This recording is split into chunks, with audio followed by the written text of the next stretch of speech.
Happy Hanukkah. Happy Hanukkah. Tell your family I said the same. Likewise. And tell the stoner group that I said as well. That was perfect. Thank you.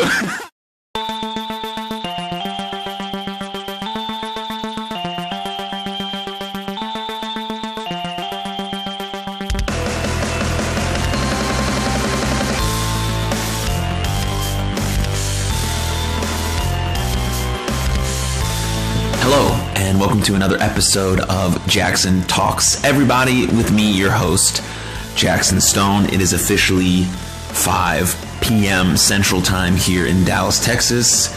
Currently coming to you from everybody's land.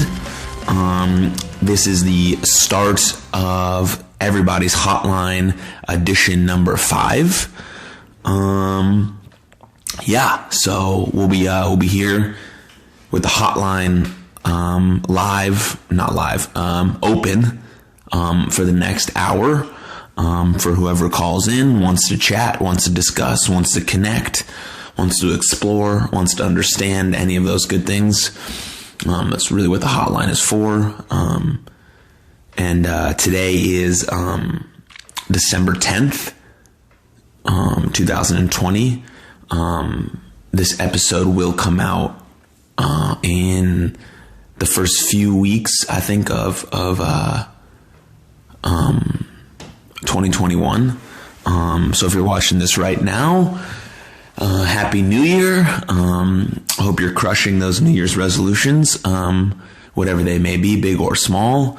I'll get into that a little bit later in this episode. I got a few kind of pieces of content that I want to cover, probably about 30 minutes. And that'll be the length of the episode if we don't have any calls during this hour. But December 10th is right now. Today I'm filming. It's also the first night of Hanukkah. So if you're Jewish out there, or if you're not Jewish and you happen to celebrate Hanukkah, happy Hanukkah. You know, I wish you love and light during this holiday season. As you can see, my beautiful mother, gave me this cool tablecloth for my my dining room table, which we eat here occasionally, not a lot, but occasionally. And so the first night today, it's the first night of Hanukkah. I'm gonna light some candles. Well, one candle specifically for the first night. Once I'm done with this, and then I have a friend coming over named Becky Schisler, who we're also gonna film an episode for Jaxon Talks Everybody, and that's going to be I'm really excited for that episode, because me and Becky reconnected last week after about 10 years of not seeing each other, and had a really kind of just beautiful conversation. And then I asked her to be on my pod, and hopefully we have that same kind of conversation tonight. So hopefully we have that same kind of conversation tonight. I'm excited for that.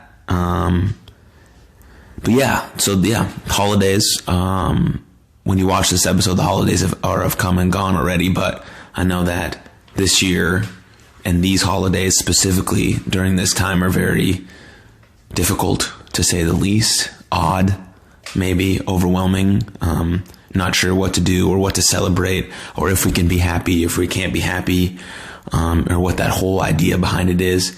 I know the holidays just in general are very difficult for me and my family, specifically. You know, there's a lot of feelings about my sister and her not being around, and those are hard, very hard, all of the time, but more specifically during the holidays.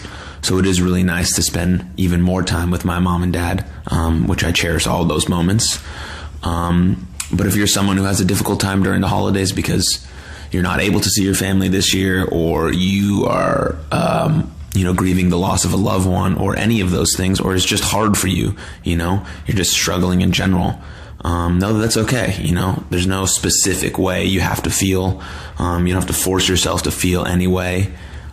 Just try to do a few things that make you happy and fulfilled, and try to find a little bit of joy through the holidays, and connect with the people you love, and try to do a little bit of that stuff, and maybe give yourself some presents, give yourself some joy, treat yourself to something nice, no matter what it is, during this time.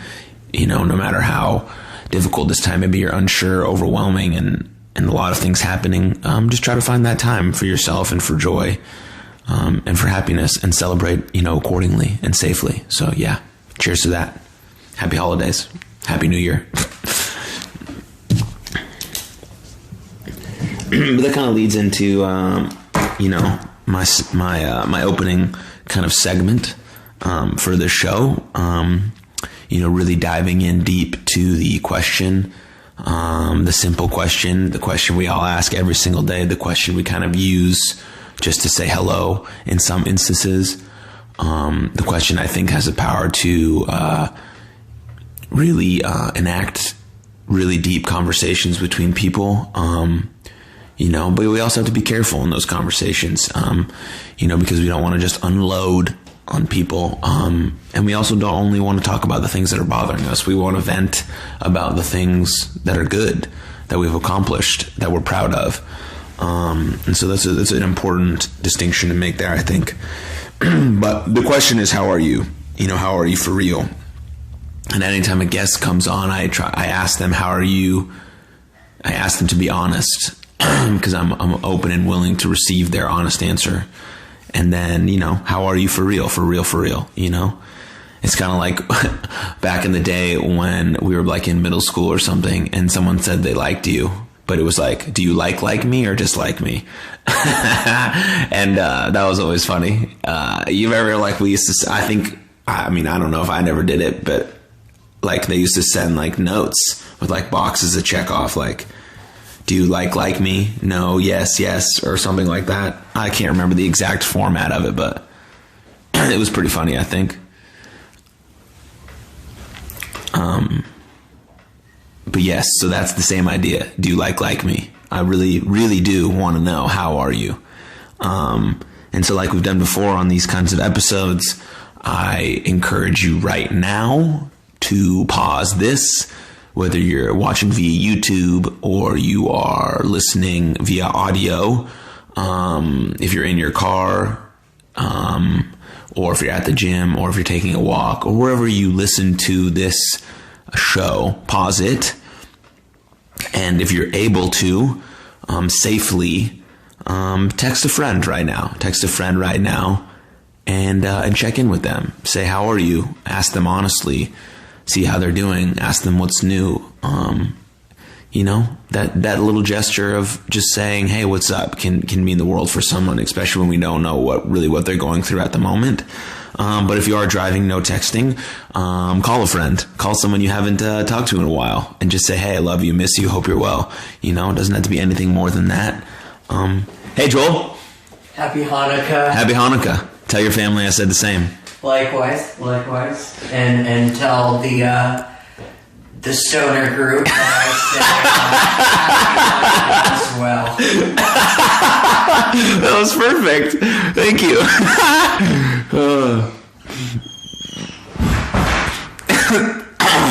Yes, so my roommate Joel has now named everyone who listens to this or follows me the stoner group. Take that as you will. Super funny, a nice little thing there to keep this podcast a little bit lighter. But as I was saying, yeah, call someone, or text someone and ask them how they're doing, or just say hey, or just say I miss you, or just anything really. Like, I've had so many conversations with people recently about some of these experiences they've had like 10, 12 years ago, about someone just doing something so small for them, right? It seems so small. Like, so many conversations I've had, it's like, I was just having a really tough day and things were not going right and nothing was happening the way I imagined it to, or I was just struggling. I was in my own head, and then one single person just said one thing nice to me, or they picked up something off the floor that I dropped, or they opened a door for me, or they smiled at me, or they sent me a text, or they gave me a phone call. And the thing about these little moments, and I'm, air quotes on little, because obviously they're not, as people are speaking about them 10 to 12 years later, is that the person who does this gesture, usually, in most cases, isn't getting told by anyone that that little thing meant the world to the person, right? Usually it's so in passing, and maybe even the two people that connected in that one instance that changed said person A, we'll call him Jim's life. Jim, too, didn't even know what happened. He was just doing it because that's the kind of person he is. But Jim, 10 years later, felt that moment and wants to reciprocate that moment. He wants to pay it forward now 10, 12 years later to the people he meets. But Jim, too, doesn't know that he impacted his life so much. So there's no real way of knowing how much you can impact someone's life. But I'm here to tell you that throughout all the conversations that I'm having with people, that it is making a difference. It does make a difference. It has an impact on people's lives far beyond just that single moment, far beyond just that occurrence of you helping someone with their groceries, or someone in front of you at the store can't fully pay for their meal, so you offer them $2 or $3 and they get their meal and they get their food, right? Or whatever the small, kind gesture is that for you was not really anything. You don't think about it past your day. That person changed them forever. It could have put them on a more positive path, right? They were in a spiral. They were struggling. Nothing was going right for them. They were deep in their own thoughts about really bad, scary things. And that one instance happened, and it brought them back. It allowed them to see that light and that levity and that empathy and the kindness that the world does offer, even though the world can be so cruel and kind and miserable, and there's a lot of sadness. But right, there still really, truly is,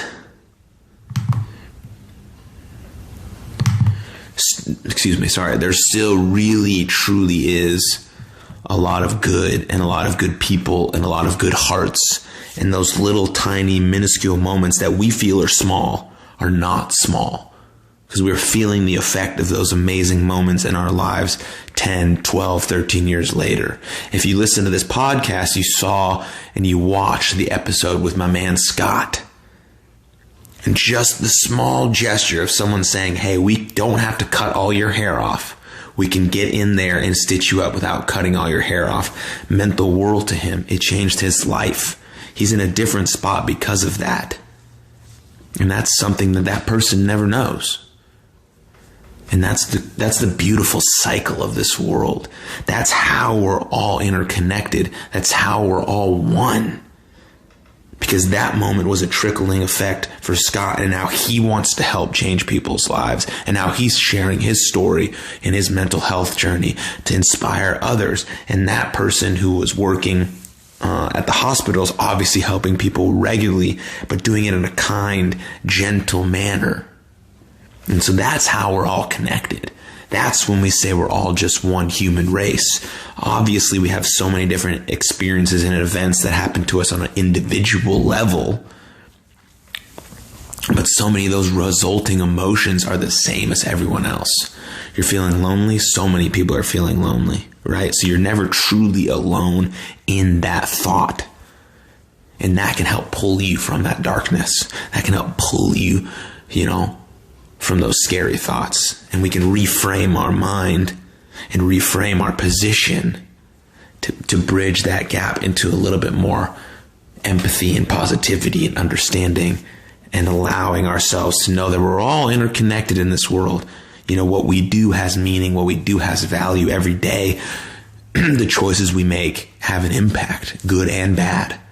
And so let's try to remember that no small thing is really small. And there's a saying in sports, I obviously have a sports background, and I have a mental performance coach as well. I got certified in that. Kind of incorporates really everything that I love: sports, mental health, the human condition, all together in one. Able to coach athletes on how to really train their mental well-being, because we so focus on the physical attributes of athletes, right? Getting in the gym, getting in shape, really diving into the skill set of your sport. But what are we talking about up here? How do we assess failure? How do we assess rejection and failure and not winning that game or not getting that spot on the team, or, how to be present moment focused, how to really let go of the things that we can't control in a game, like the referee, the weather, all these things, and really remain present focused. It's the same skill set we want to teach others in whatever kind of venue or avenue they're pursuing in their life about having a mental health toolkit. But in athletes, it's a little bit different. You got to frame it in a way where they see it as helping them be a better performer, more elite performer. But I think we all need that mental health toolkit or mental wellness toolkit or mental well-being toolkit, whatever you want to call it, to pull from when things go inevitably bad. And when things are going great, we know that we deserve them to go great. We know that we deserve those things to go our way because we've trained, we've practiced, we've put in the work, the effort, the manifestation, the meditation, the journaling. We've been through the hard times. We've overcome that. We understand that we're enjoying the process, becoming our best selves, of transcending, of being one. And so it's all intertwined. It's all in the same frame of mental performance, but it's just, said and put a little bit differently in terms of the varying degree of where your mental is and what kind of stuff you're struggling with, and what kind of help, and guidance you need in that, specific way. But as I was saying, those little moments are important because in sports, there's a saying that goes today, because in sports, the only goal is to win a championship. But a championship is a long-term goal. It's a very long-term goal. And there's so much that can happen between the start of a season and winning a championship. There's so much that can happen. But every season you say, I'm going to win championship. That's the goal. And so for a human being, to relate that just to a human being in life, it's to be fulfilled. It's to be happy. It's to feel purposeful, to feel meaningful. All those things are winning a championship. That's what that means. To me, at least, that's what that means. And so the way you get to a championship, or the way you get to fulfillment and meaning and purpose, is the process, is understanding there's a long process. Short-term goals each and every day are more important than understanding this long-term goal, because there's so much happening in this process. There's so much happening in the line between the start of a season or the start of a new year or whatever, however you want to phrase it, into winning that championship or to getting that job or to, getting that test or to becoming fulfilled or becoming purposeful or meaningful or happy, whatever kind of phrase you want, but we'll just use championship right now. And so setting those little goals every day is way more important because they're accomplishable. Those are check-offable. You can see the results in those, and you can keep those small and tight. There's not a lot of variables that are going to change that. Of course, there's going to be setbacks and pivots and ditches and peaks and valleys on the way to the championship, but that's why the day-to-day process is so important. That's why a routine is so important, because it keeps you on track. It allows you to manage your time so you can do other stuff, that you want to do, and you're not, especially I'm talking about for an athlete, right? So they can do other stuff they want to do instead of just train work all day. It allows them to be more free and more open. And then when they do play their sport, it allows them to still fall in love with the game. So as I'm trying to get to this point, it's been a long-winded point, but the idea is that it's today plus today plus today plus today plus today plus today plus today, so on and so on, equals the outcome. So you want to process, you want to have a process over outcome attitude or mindset. You want to have a growth mindset. Process over outcome mindset, growth mindset. Those two things allow you to focus on the day to day to day and allow you to focus on the little things, which are not really little things, because the little things add up into that big thing, and that big thing adds into the championship, the fulfillment, the happiness. So if you can take kind of that athlete mindset into your day to day, it could be beneficial for you, depending on your background, where you're from. But all the ideas about how to be an elite performer, whether you're an elite performer as a school teacher, as a grocery store clerk, as a truck driver, as a mom, as a dad, as a whatever your job title may be, everyone wants to be elite. And elite to me really just means happy as fuck, right? Purposeful as fuck, having a meaningful job, or a purposeful job, something you feel driven by, something you feel inspired by, something that allows you to want to get out of bed every morning, right? Not every day is the same. I'm not super jazzed up every day to go to work, right? But the majority of the time I am. Majority of the time I'm feeling happy and fulfilled and inspired. And so that's what becoming elite means in any sort of sense, right? We use it a lot for athletes, but we can use it in any kind of terminology for whatever suits you or whatever you're in. Like, allowed to reframe that word to fit you and your life specifically, because these are very general ideas about general topics, about general things that you can do. But you have to dive a little bit deeper into these topics to allow it to specifically benefit you in your life, because everyone's life is different. We have different circumstances. We're living in different places. Our financials are different. Our jobs are different. The people we have around us are different, but we all have control over our attitude and our effort, and the people we do surround ourselves with. And a lot of those things are in our control. And so we have to focus on the things that we can control and focus on that process, focus on the day to day, the little things, so that all adds up into this major, big, huge thing that you just love and that you are inspired by, and it keeps you working every day because it's challenging, but it's also exciting, and it allows you to have new experiences and new conversations and all of these things that are so important in the process of our lives. Because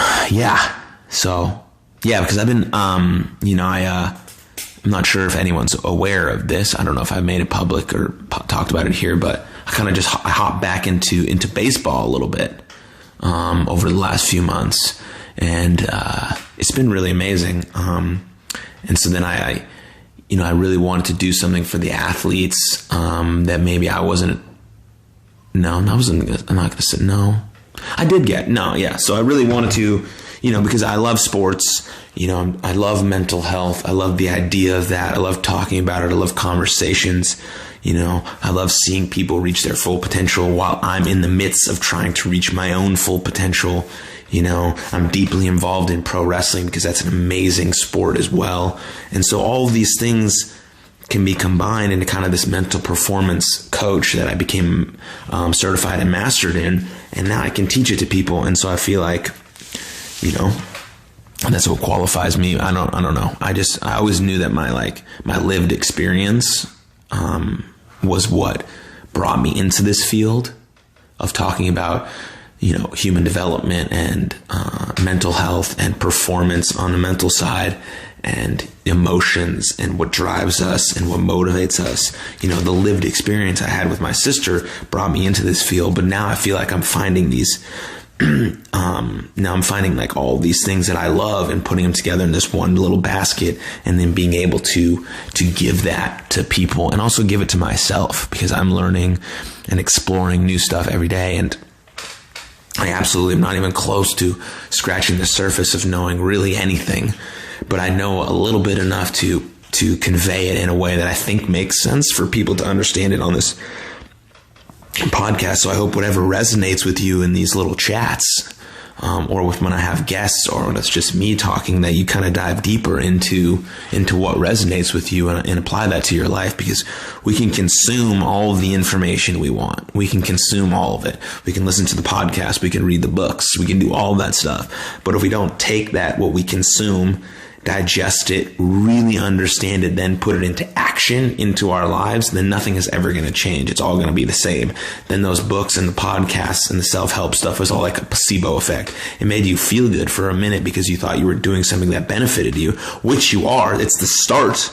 It's the very start of something that's going to benefit you. Reading those books, finding that information, having those conversations, investing in those experiences, changing your view of things, allowing different people and different perspectives to enter your life so you can kind of formulate what's good for you and what works for you and what makes sense. But if you consume that and then don't kind of reflect on it, explore a little bit, be conscious, be self-observant about what you did and how you did it, and then take the action steps into your life to implement that and actually make the change, then what's the point, right? So you have to take it. You have to do the work. You have to do the work. There's so much stuff out there that you can explore. There's so much stuff out there that you can explore. If you're looking to do anything or learn more about anything, it's out there.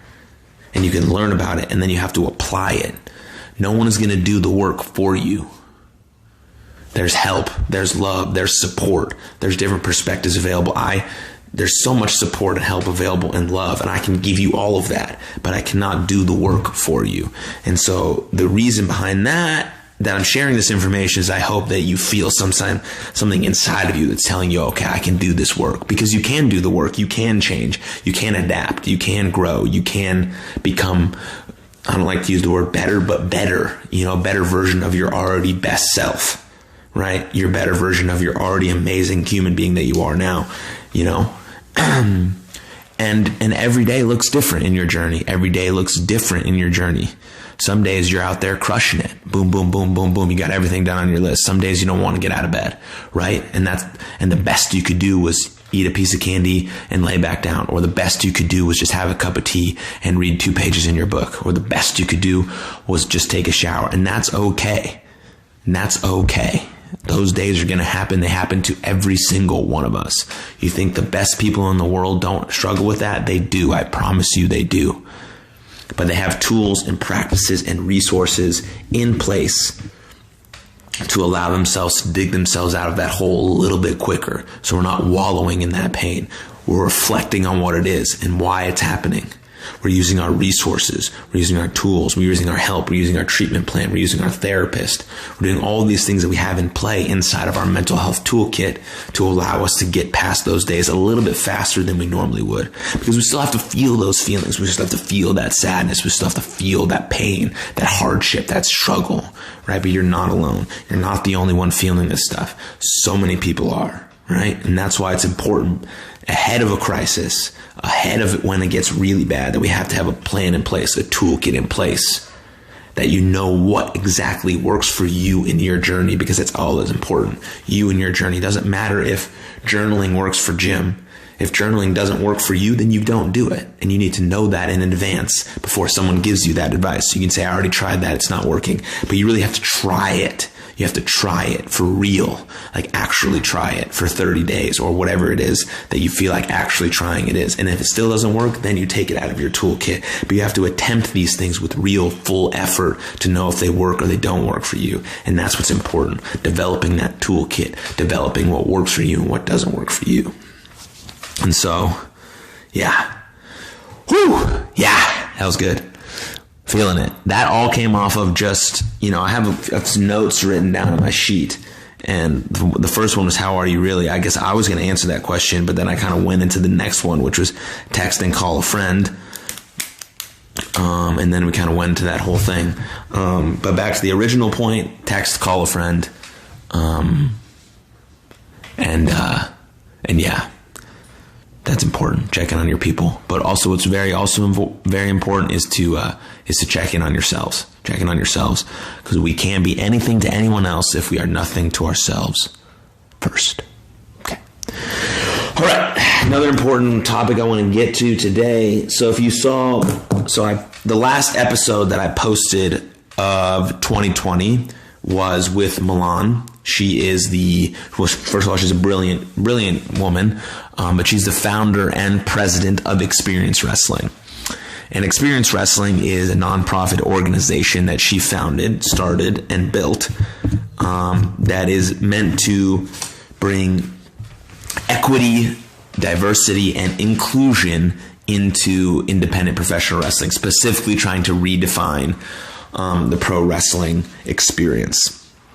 She created this out of the Speaking Out movement. She created this out of the Black Lives Matter movement. She created this because she is a fan of indie wrestling, has a deep background with her job at UT Arlington in diversity, in equity, and inclusion, and she wanted to bring it to professional wrestling. She asked me to be on board with this, to help her with this project, and I am extremely excited to be a part of it. So if you watched that episode, you probably know a little bit about Experience Wrestling. If you didn't watch that episode, I would suggest going back to watching it. We start talking about Experience Wrestling about 30 minutes in to the pod. The first 30 minutes is kind of getting to know Milan. So if you want that as well, which I recommend that as well, do that. So that's been launched. We had our first fundraiser, which was the Push-Up-a-thon, and that money goes directly into the Professional Wrestling Relief Fund, which I'll touch on a second. But yeah, we're recruiting wrestlers to be mentors. You Are Loved specifically is working with them, and we've set up specifically professional wrestler support groups and group therapy. We're recruiting wrestlers to be mentors to up-and-coming trainees. We've set up a report line, so if something bad or if something happens at your show that you want to, feel comfortable posting on social where it's public, you can call to the line and we'll address the situation. But that's all, and then we just have a few other people working with us as well, namely Solo Darling, and we're trying to get other wrestlers who are insightful, who are speaking out about the issues that are important, who are trying to make a real actionable change in independent professional wrestling to be part of this kind of group all over the United States, all over even beyond, and try to just make real change in the business. So if you're a pro wrestling fan watching this, the words we say hold weight, or at least the words that I say hold weight, and I really do mean it when I want to say that I want to change and make a change and make wrestling safe and secure and happy and healthy and make it an actual business that's profitable for the wrestlers and exciting for the fans and all of these things. And so what's most important is the relief fund, really. So the relief fund for independent professional wrestlers. So, because if we don't get paid, if we don't wrestle, we don't get paid. And that's a big issue that's happening right now. Obviously with coronavirus and stuff, very, very few shows. Most wrestlers aren't getting paid. We haven't gotten paid for a while. And so, I don't know if So in a normal situation where, we're wrestling and there's shows all happening and coronavirus is good and everything's is back to normal, but people are still being hygienic and safe. The relief fund would be to people who get injured on a show or where the car breaks down, and we would be able to kind of like what unemployment was, if you lost your job, you got unemployment, so you could be able to be on your feet still until you got another job. It would keep you afloat. You could keep your house. You could keep where you lived. You could still buy food. You could still live while actively looking for another job. And that's the idea of the relief fund, to give wrestlers a little bit of a relief while they're recovering from their injury, while they're getting their car fixed, or whatever the case may be, because that's something we don't have set in place in independent professional wrestling. And I think it would be better for all of us. The job would be more secure, and it would just be a better overall environment for us. And so I think that is the most important part of that, as well as the support groups, as well as the report lines, as well as the mentorship programs, as well as setting up, and Milan's going to do this specifically because she's the expert on it, speaking directly with promoters and people who book shows about diversity, about equity, and about inclusion. She's going to do that. That's way out of my realm and jurisdiction or knowledge. She's going to do that. So promoters can then make wrestling itself, independent wrestling itself, more diverse, more inclusive for everyone. And she's going to have those conversations with the promoters. And then hopefully it's just a band of people, of wrestlers, of promotions, of fans, people just working together to create the best environment we possibly can, that's safe, that's healthy, that's fun, that's profitable. And when things eventually do go wrong, or there's some setbacks, or there's, this happening or that happening, that we have practices and things implemented to help ease those situations and help those people get where they need to go, or do what we need to do in a safer, healthier, more conducive, more loving environment for that. So that's the idea behind Experience Wrestling. I'm very excited about it. I love independent professional wrestling. I am an independent professional wrestler. I plan to be one for a very long time, and I want to see the boys and the girls and everyone that's involved with indie wrestling to thrive, to succeed, to get exactly where they want. And I think Experience Wrestling has the power to take us there. And so if you haven't checked us out, go to experiencewrestling.com and see what we're about. And obviously working heavily with You Are Loved in terms of the support and the mental health services that we can provide via indie wrestling. And it's just something I'm very excited about. So along with all the other stuff I'm doing, like, I'm just really passionate and I feel very purposeful about this stuff and about creating community and connection and presenting love and hope. And so this is just another form of that. And I'm super glad that Milan came up with this idea and asked me to be a part of it, because it's brilliant and it's super and it's great. And I ask for your support. Thank you. Whew.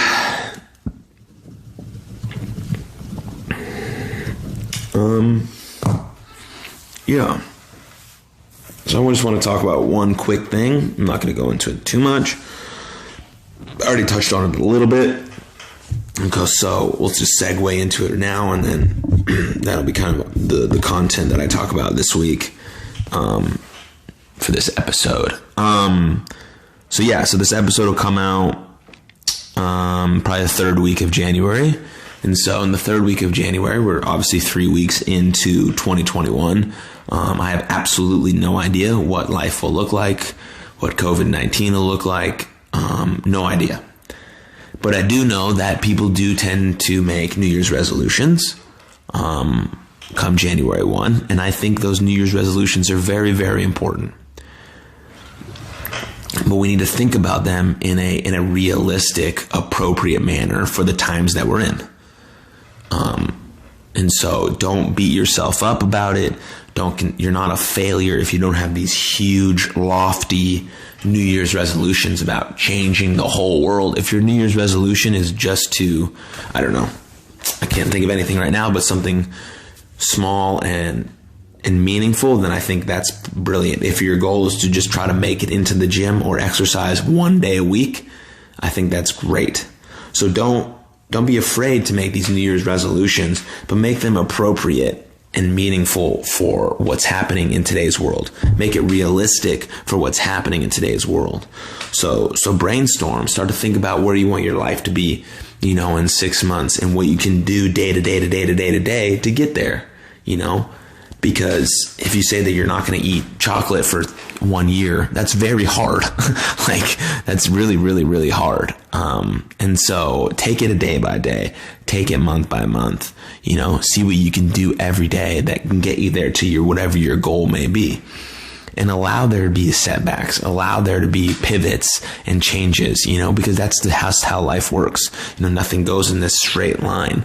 Healing is not linear. It's all this way. And the same with getting to where you want to go. It's all up and down, up and down, up and down. Eventually we have that steady climb up. Maybe there's a little drop, but then it's steady.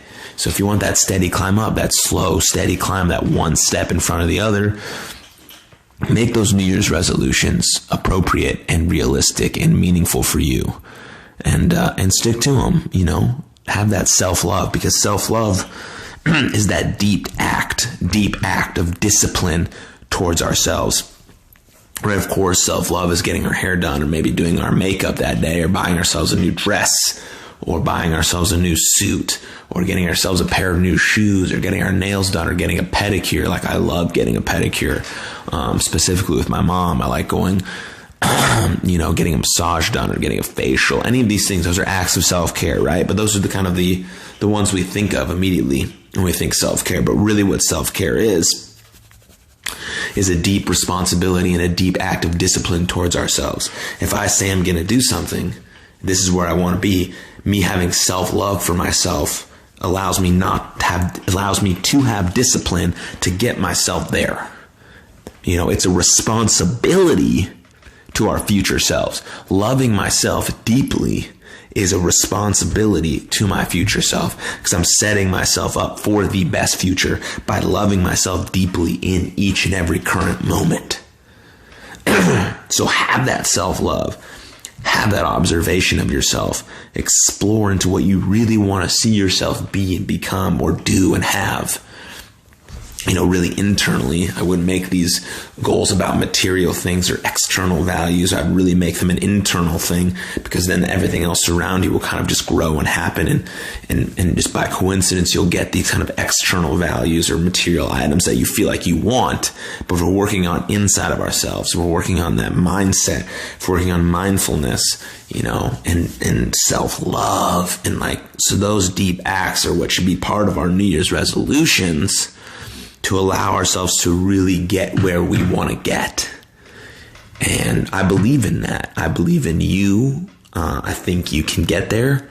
I do actually believe that you can get there for sure, 100%. Have that self-love, that awareness, that consciousness of what's going on. Jot down these things every day. Explore, what's today good and bad? What did I not like about it? What I did like about it? What I didn't do great? What I could do better? That's self-love right there. That's self-love, that responsibility to our future selves, that deep act of discipline towards our current selves, talking to ourselves with grace and compassion and understanding that we make mistakes and we fall. But having that self-love is getting back up. That's what self-love is, getting back up every time we fall, because we know we can fucking do it. That's what self-love is.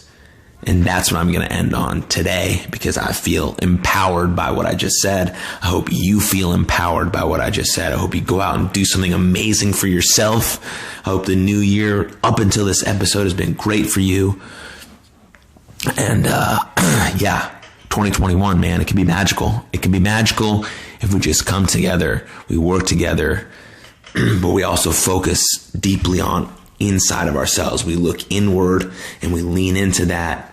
And we act in a loving, compassionate, empowered way towards ourselves, and let that radiate out into everyone else around us. And we're all just vibing on these high frequencies of love and positivity and energy, and allowing for compassion to happen when there's bad days, and allowing for empathy to happen and understanding to happen, and being able to pick ourselves back up because we love ourselves deeply.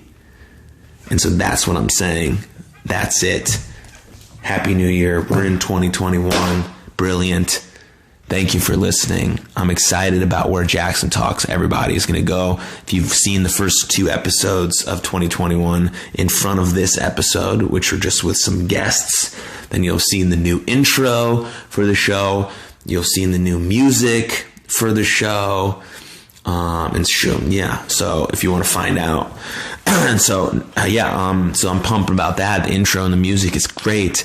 We're rolling through these episodes. We got guests.